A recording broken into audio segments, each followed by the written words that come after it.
Hello, in this video I want to show you how to create the schedules for Eufy X10 Pro Omni.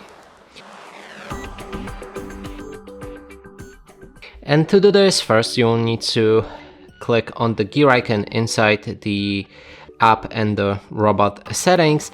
Then we can click on the schedules. Right here we need to add the schedule. So first one, we'll need to set the start time, and in this case I'm gonna go with 7:43, and then repeat rate. You can change on which days the robot should work, and in this case we can go with all of the days of the week. Save it, and then adjust the cleaning area. If you have the map set up, then you can set it to home, room, or scenarios.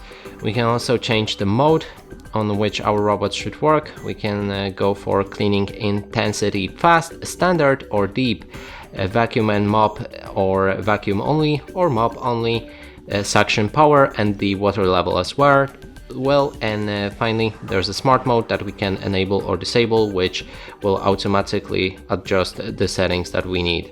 And that's it for this video. Hope you like it. Please consider subscribing to our channel, leave a like and a comment below.